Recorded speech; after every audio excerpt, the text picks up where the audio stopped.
Hey everybody, Vermont dog trainer Ian Grant here, and I wanted to talk to you tonight about slowing down. And I know I've talked about this quite a bit, and I think it's super important to do especially when we're training our dogs.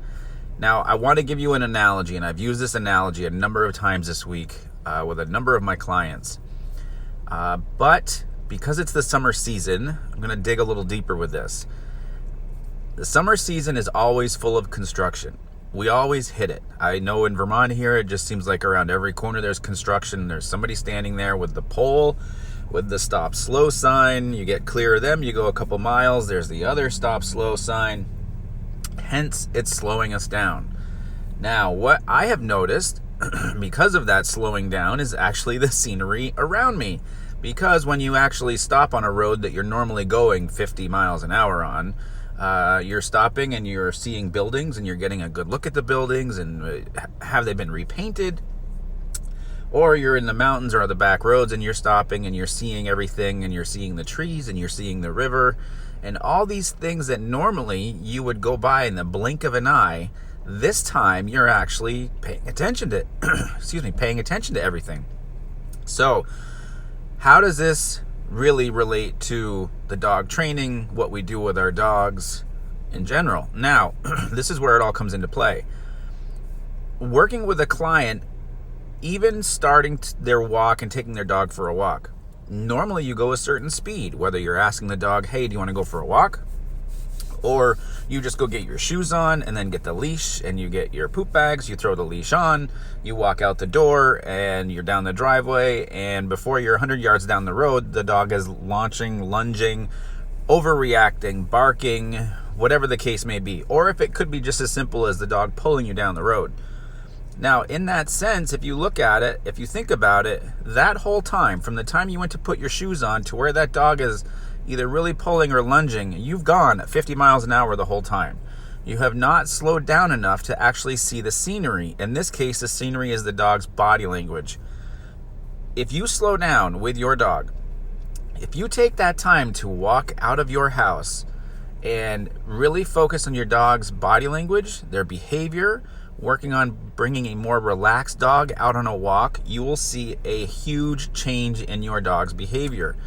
So I've said this before, I always want my clients to think time over destination during a walk. If you have 30 minutes, you put in 30 minutes.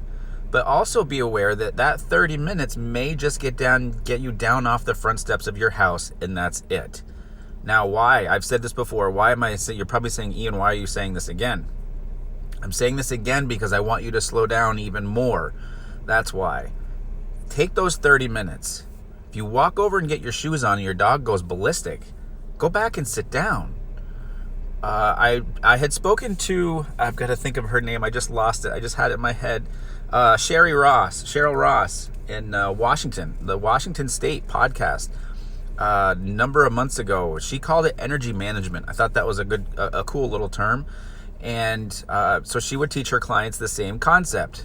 Let's work on your dog's energy.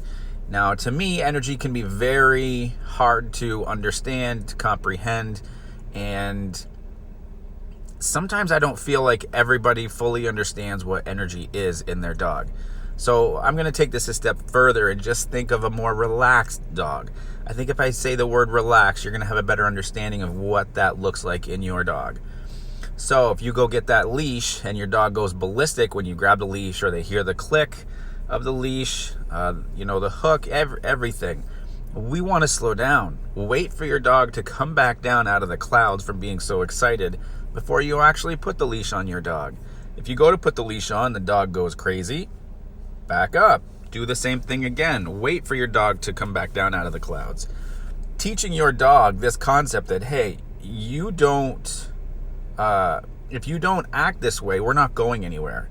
And see, a lot of people think that the only way to motivate our dog is either through food, which does in many cases, obviously, is also through toys, which it does, through affection, which it does, but we don't ever think about how going for a walk can be a very, very valuable motivator for our dog, for the dog.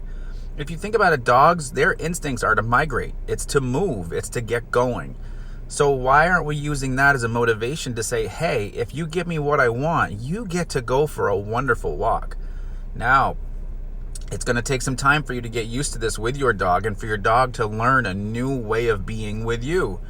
Focus on slowing things down. Focus on getting that relaxed state of mind through the 10 steps that it takes to get out your door, 20 steps, 30 steps, whatever it takes for you personally. But focus on just getting that relaxed state of mind to go with you. So once that dog gets relaxed in the house, think about how can you get that relaxed state of mind to go with you onto the front deck, down the steps, in the driveway, down the road, back home, back in the driveway, back up the steps, back into the house, unhook the leash, and you're done. Now look, I'm never a proponent of telling you or making my clients think that their dog is a robot and we want things robotic. No, man, I want our dogs to express themselves. That's how we get to know who they are.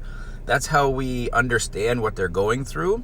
But I want them to express themselves to a certain degree, and then I want to work on that. If it's too much, we have to work on it. If it's enough, if it's not that big of a deal, they're just letting us know, okay, then so be it. So for this weekend, for the next week, for the next 2 weeks, the next 6 months, whatever it takes for you, slow things down. Think about that guy, that construction guy with the stop slow sign. Because as you slow down, you're going to see behaviors in your dog that you did not recognize before because you were going so fast. So slow down, even stop for a couple of minutes.